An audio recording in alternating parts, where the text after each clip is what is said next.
L'histoire du château d'Ajloun. La construction du château d'Ajloun commença en 1184 à l'initiative du chef Ayyubide Saladin, chef militaire kurde qui s'était élevé au pouvoir et était renommé pour sa férocité et ses stratagèmes sur les champs de bataille. Pour beaucoup, il représente la force qui chassa les croisés de Jérusalem en 1184 après Jésus-Christ au cours de la bataille de Hittin en Galilée, et grâce à cette victoire, mit fin à des siècles d'occupation de la Terre Sainte par les croisés. Saladin fit confier à l'un de ses généraux, Izdin Oussama, qui était aussi son neveu, la tâche de construire le château d'Ajloun, quelques années avant la fin de la guerre. Le choix de l'emplacement du château fut essentiellement basé sur sa proximité des voies commerciales et des itinéraires de pèlerinage reliant Jérusalem, Damas, le Caire et la Mecque. Ces terres surplombaient les châteaux des croisés voisins, ce qui lui conférait donc une importance stratégique pour surveiller le mouvement des croisés. Il se trouvait à une journée de cheval du château de Kérak, d'où Renaud de Châtillon semait la terreur à travers toute la Palestine et la Cisjordanie par son audace et sa cruauté. Il fallait également une journée de cheval pour atteindre Jérusalem et le château de Belvoir, aussi connu sous le nom de Kalat al-Hawa en arabe, à Bissan en Palestine, et il se trouvait encore à la même courte distance de Damas, centre administratif de Saladin et des Ayyubides.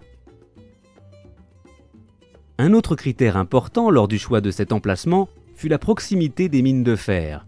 Le fer, composante fondamentale dans la fabrication d'armes pour l'armée, représentait une matière première de grande valeur à cette époque, surtout après que l'Église catholique en eut interdit la vente aux musulmans.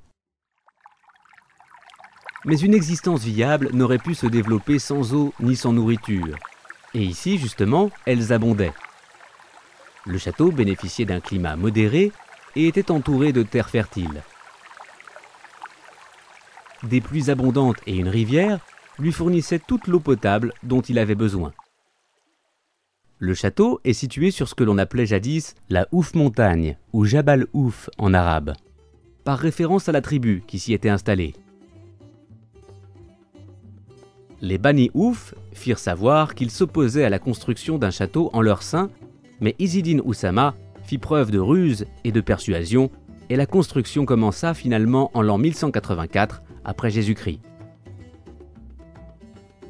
Il supervisa la construction de la partie centrale du château avec ses 4 tours d'origine qui trônent encore aujourd'hui à l'angle nord-est du château.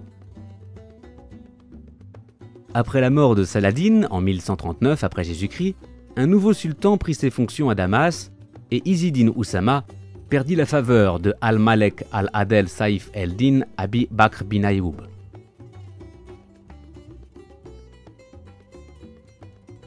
Izzidine Oussama fut accusé de trahison et emprisonné au château de Kérak où il finit ses jours.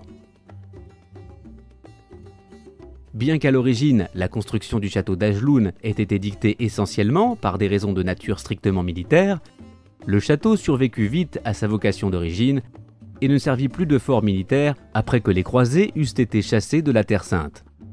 Il servit de centre administratif pour les dynasties Ayyubides et Mamelouks.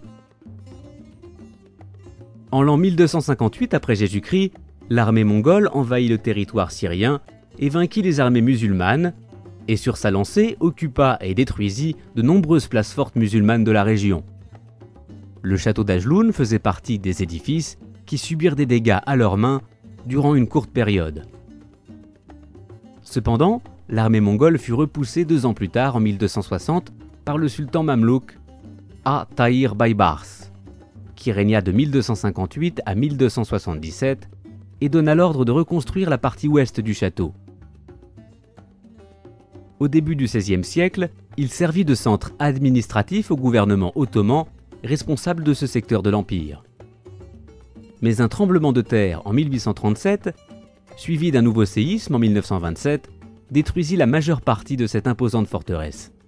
Et elle fut abandonnée à l'exception de son utilisation par quelques villageois qui établirent leur foyer dans ces labyrinthes de salles et de couloirs.